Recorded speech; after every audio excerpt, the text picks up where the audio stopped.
Keyboard shortcut key আজকে আমাদের চতুর্থ পর্ব। আজকের পর্বে আমরা আরও নতুন নতুন বিষয় শিখব।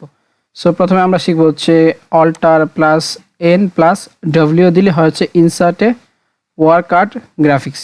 সো আমরা কিবোর্ড থেকে অল্টা চাপ দিয়ে ধরে প্রথমে এনে চাপ দিব, তারপর হচ্ছে আমরা ডাব্লিউতে চাপ দিব। সো দেখতে পাচ্ছেন এখানে আমাদের ওয়ার্ক আর্টটা চলে আসছে। সো এখানে কিন্তু অসংখ্য ডিজাইন রয়েছে, আপনি চাইলে যে কোনো একটা ডিজাইন অ্যাপ্লাই করে কিন্তু এরকম আপনি সুন্দর একটা টেক্সট কিন্তু তৈরি করতে পারেন। সো আমি এখান থেকে এই ডিজাইনটা নিলাম, নেওয়ার পর দেখতে পাচ্ছেন এখানে চলে আসছে। সো আমি এখানে লিখি ওয়েলকাম, COME, ওয়েলকাম। সো দেখতে পাচ্ছেন এটা কিন্তু আমার সুন্দর একটা ডিজাইন কিন্তু হয়ে গেছে। 2 নম্বরে আমরা শিখবো হচ্ছে smart art graphics. Smart art গ্রাফিক্সের জন্য আপনাকে কিবোর্ড থেকে অল্টার এন তারপর হচ্ছে এম এ চাপ দিতে হবে। সো দেখতে পাচ্ছেন এখানে কিন্তু আমাদের যে গ্রাফিক্সের যে চার্টটা, সেই চার্টটা কিন্তু আমাদের এখানে চলে আসছে। সো এখানে কিন্তু অসংখ্য গ্রাফিক্সের টেমপ্লেট রয়েছে, আপনি চাইলে যে কোনো একটা এখানে ইউজ করতে পারেন। এখানে লিচ রয়েছে, প্রসেস রয়েছে, সার্কেল রয়েছে, সো তারপর হচ্ছে ম্যাট্রিক্স, অসংখ্য রয়েছে। সো জাস্ট আপনার যেটা প্রয়োজন এখান থেকে জাস্ট এটা ক্লিক করবেন, ক্লিক করার পর আপনি এখান থেকে ওকে করে দেবেন।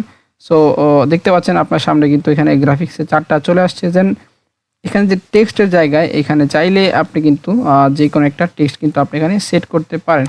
সো প্রত্যেকটা এরকম শেপের মধ্যে কিন্তু এক একটা এরকম টেক্সট আপনি চাইলে অ্যাড করতে পারেন। এখন আমরা যে শর্টকাট কি শিখবো সেটা হচ্ছে কন্ট্রোল প্লাস ব্যাক স্পেস।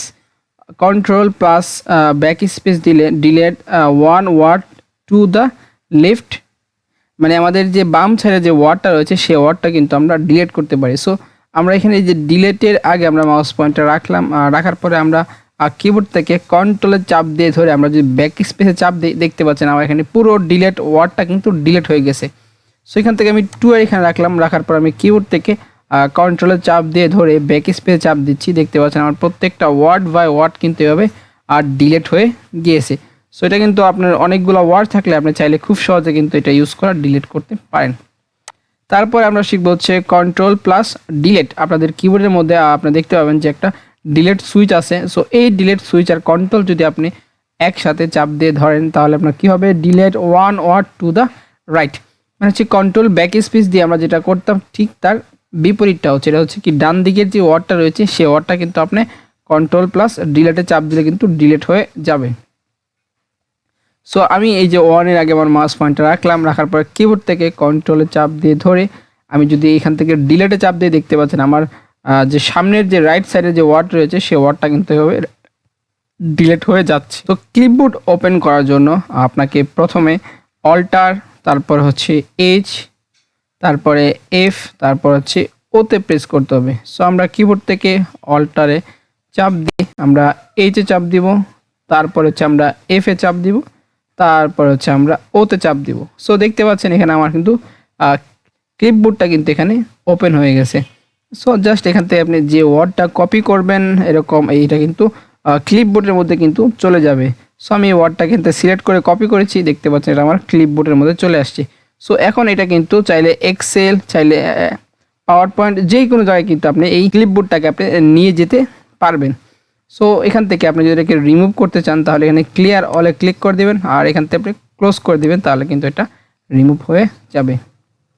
তারপরে আমরা শিখব হচ্ছে control alt plus I, switch to print preview. আপনি এই পেজটার প্রিন্ট প্রিভিউ যদি দেখতে চান তাহলে আপনাকে কিবোর্ড থেকে কন্ট্রোল এবং অল্টা চাপ দিয়ে ধরে আপনি আইতে চাপ দিবেন, তাহলে আপনি দেখতে পাবেন এটা কিন্তু একটা প্রিন্ট প্রিভিউ দেখতে পাবেন। সো দেখতে পাচ্ছেন আমি যখন কন্ট্রোল অল্টার এরকম আইতে চাপ দিয়েছি, এখানে কিন্তু আমার এই যে প্রিন্ট প্রিভিউটা কিন্তু আমার এখানে চলে আসছে। সো আজকের ভিডিওর একদম সর্বশেষ যে আমরা শর্টকাট কি শিখবো সেটা হচ্ছে control plus D, display the front dialogue box.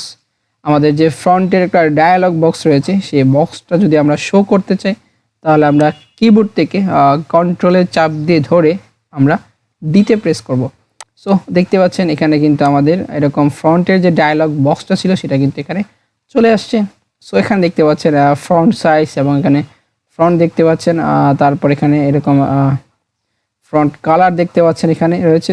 তারপর এখানে একটা অপশন দেখতে পাচ্ছেন সেট অ্যাজ ডিফল্ট। আপনি যদি এখান থেকে এটাকে 11 করে দেন, করে দেওয়ার পর যদি আপনি এখান থেকে সেট অ্যাজ ডিফল্টে ক্লিক করেন তাহলে আপনার সামনে 2টি অপশন ওপেন হয়ে যাবে। একটা হচ্ছে আপনি শুধুমাত্র এই যে ডকুমেন্টটা রয়েছে এই ডকুমেন্টের মধ্যে চাচ্ছেন, নাকি তারপরে যতগুলো ডকুমেন্ট নিয়ে আপনি কাজ করবেন প্রত্যেকটা ডকুমেন্টের মধ্যেই কি এই ডিফল্ট সিটিংটা চাচ্ছেন।